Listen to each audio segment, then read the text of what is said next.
The South Burlington School Board has approved a budget proposal for the 2027 fiscal year. They say if approved, it increases spending over last year, but this isn't a done deal yet. Our Anna Goober joins us live now in South Burlington with more on a decision that the board is leaving to taxpayers. Anna.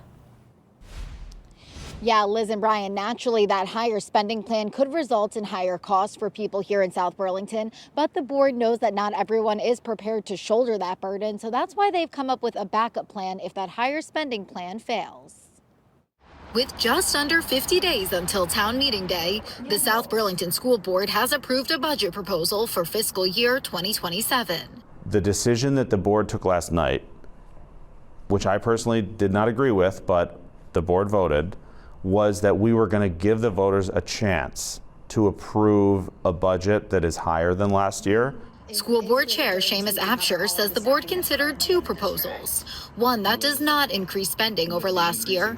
The other accounts for inflation, increasing spending by 3.4% for a proposed budget of $73.9 million. Absher says the board voted to place that proposal on the town meeting day ballot. It's a sustaining investment in the most valuable asset that is held by South Burlington voters and taxpayers. If voters approve the plan in March, school taxes would rise about 8.76% and city taxes about 3.5%, leading to an estimated 7.45% blended tax increase. That dollar figure, however, does not reflect any changes that may come out of the State House this legislative session. But some voters feel the higher price is worth the investment. I think education for kids is really important for the community and the town, and investing in youth is always a good thing.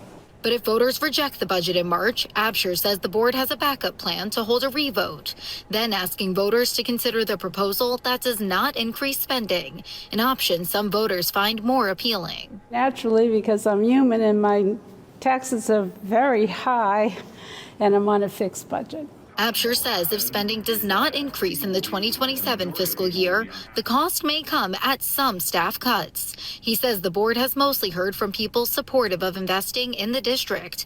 But now with options on the table, he encourages voters to weigh in on town meeting day. We need a more diverse set of voices.